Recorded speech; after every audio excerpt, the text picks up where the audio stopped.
video cards provide signals that operate the monitor. They are also referred to as video adapters or graphics cards. A good video card is useful when we need to see intricate graphics, such as CAD drawings or web pages.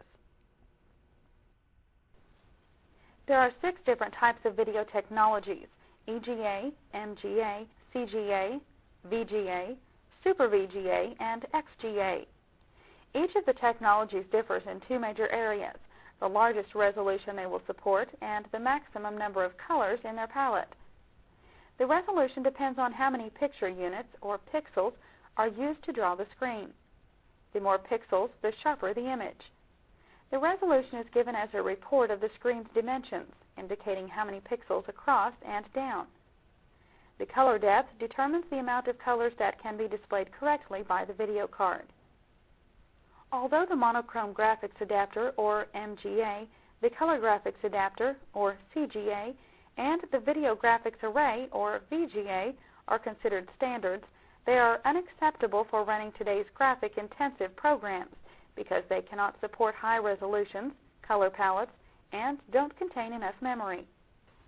Enhanced graphics adapters, or EGA, are outdated also. Windows 3.1 used the EGA as a minimum, but now Windows 95 and NT require nothing less than a VGA display adapter.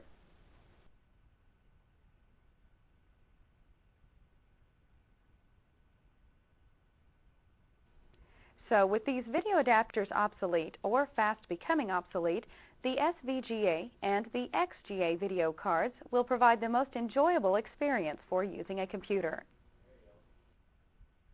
The Extended Graphics Adapter, XGA, and the XGA-2, designed by IBM, started the revolution of the high-performance video adapters. Both models of the XGA video card are high-performance 32-bit bus master adapters for Microsoft channel-based systems. These video subsystems provide greater resolution, more color, and much better performance by combining the fast VGA, a graphics coprocessor, and bus mastering. The downfall to the XGA was that this technology was only available as a micro-channel architecture, or MCA, expansion board, not as an ISA or PCI board, and they are rather expensive.